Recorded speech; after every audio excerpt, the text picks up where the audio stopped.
Greetings once again to all my fellow watch enthusiasts on YouTube and Facebook and wherever else this video may be shared. It's the Lean Driver again, not in front of the camera, not yet.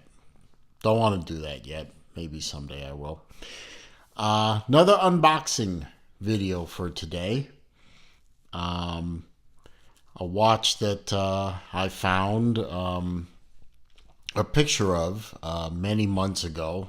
In fact, I think I've been chasing this particular watch for about 4 or 5 months now at the time of this video, which is August 20th, 2018. So I'd say probably since the spring of 2018 I've been chasing this one.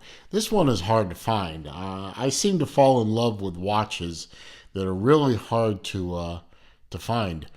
And then, of course, I miss an opportunity to buy one, and then miss another, and finally found one.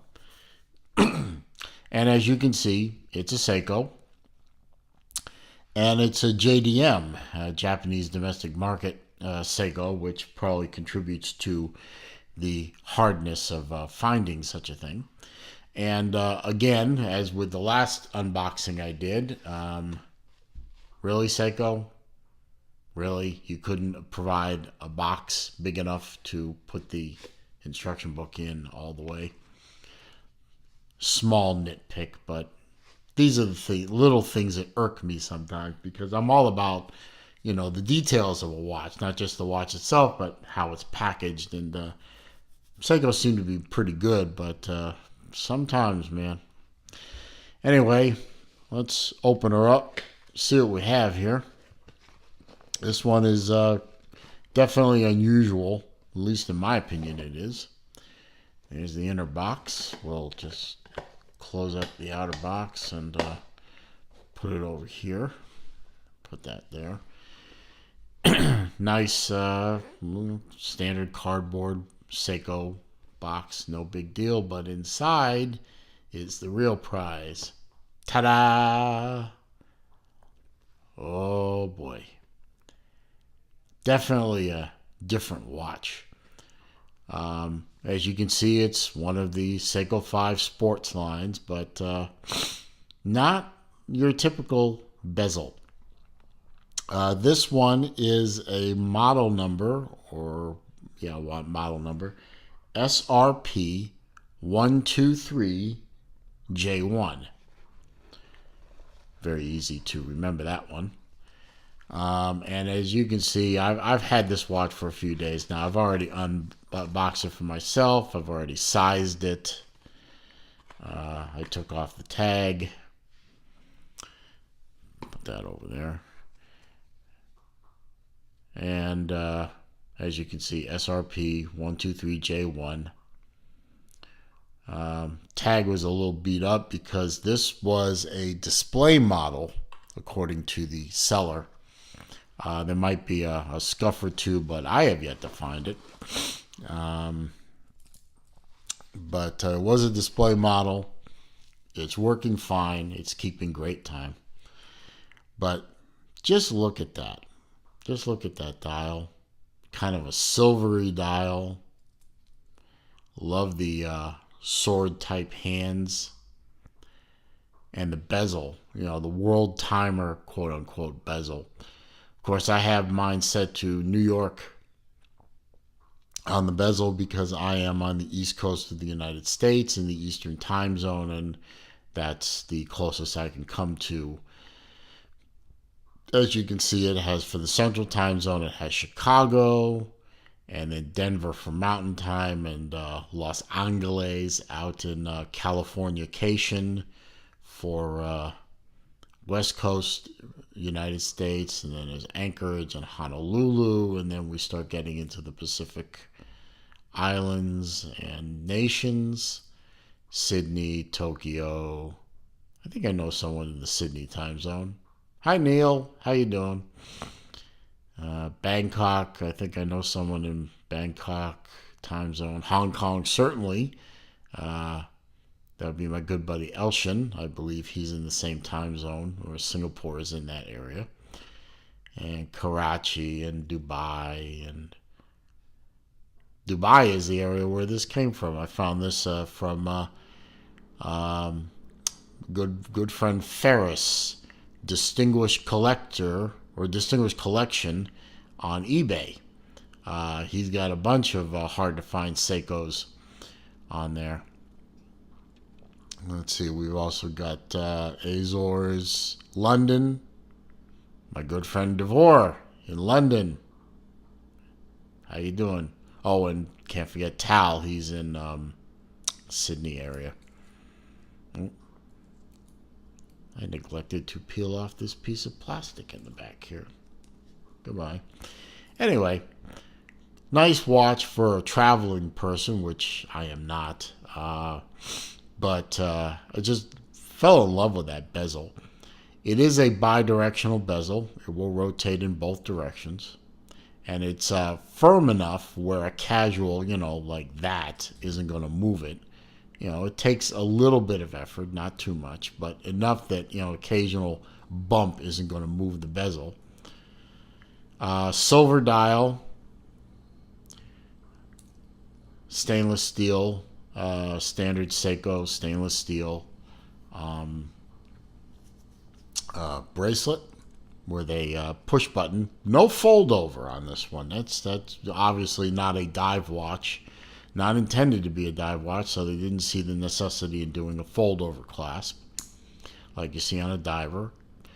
My main objection to this entire watch, it was really easy to size, but only 2 micro adjusters, and you can see I'm on the second one. Come on, guys. We can do better than that. For the price I paid for this, we can throw in 3 or 4 micro adjusters and maybe a little bit bigger locking mechanism, but whatever. It's a solid links, nice solid piece. Does not feel flimsy. Exhibition case back, screw down of course, but not a screw down crown. Just your standard pop.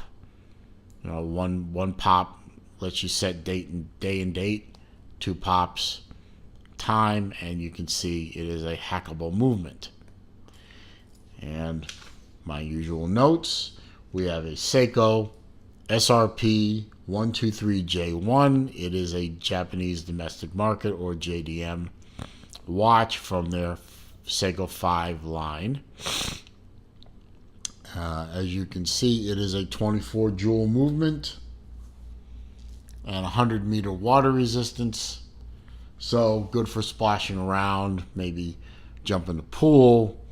Wouldn't want to pressure dive with it. Pardon me.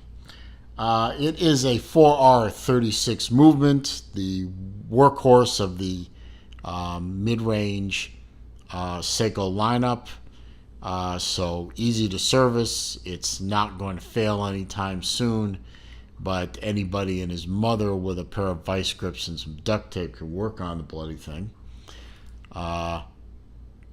Slightly, I don't even know if I want to call that domed, but there is a slight dome to it, maybe. Hardlex crystal. Exhibition case back, as I showed you. Not an overly decorated movement, but then again, we're not paying for that at this price range. It is a 42 millimeter diameter watch, so it wears very nicely. 13 millimeter thickness. 22 millimeter lug width, so if you wanted to make this thing into a strap monster, that's generally not my thing, but if you want to, you can find one, go ahead. And of course 316L stainless. So from a mechanical standpoint, nothing overly special about the watch, but just I love the look of this. I've always been a big fan of silver and black. No, I'm not an Oakland Raiders fan. But I love the silver and black color combination. I think my first car ever was a black metallic with a silver pinstriping and a hint of chrome. So I've always been very happy with this color combination, and I just love the way the black bezel makes the face of the watch pop. So very happy with this pickup. As I said, I've been chasing this particular watch for 3, 4, 5 months. I lost track for 4 or 5 months. They're really hard to find. I found one on eBay and was not able to pull the trigger. Every watch site I checked, from Joma Shop to Japan Shop to this place, that place, they were sold out. One place out in California had one. It was a display model. The pictures made it look like it was really beat up, and they wanted almost $450 for it. And I said, I think I can do better. And thanks to my friend in Ferris in Saudi Arabia at Distinguished Collections, that's his eBay ID. It's Distinguished Collections. Thanks to him, I found one, better price, better condition, and even the boxes look brand new. So, another Seiko to add to the stable. I'm very happy to have found it, and look forward to the next chase. And definitely looking forward to the upcoming month or so when several watches from Kickstarter will hopefully arrive. I have confidence in one company. I have some confidence in the other, but their track record doesn't speak well sometimes. Anyway, if you like the video, I'd appreciate thumbs up, comments down there. And please, if you're not already a subscriber, go ahead and click the subscribe button and click the little bell icon so that when I make new videos, you're automatically alerted. And I appreciate all my subs. I think I'm over 160 now, which is not bad for a piddly little channel that I don't advertise and don't make a lot of noise about, and is basically focused on watches. So I appreciate all my subs and appreciate the support they give me. And always looking forward to new folks, new comments, new questions to answer. So feel free. Thanks for stopping by, and I'll see you in the next video.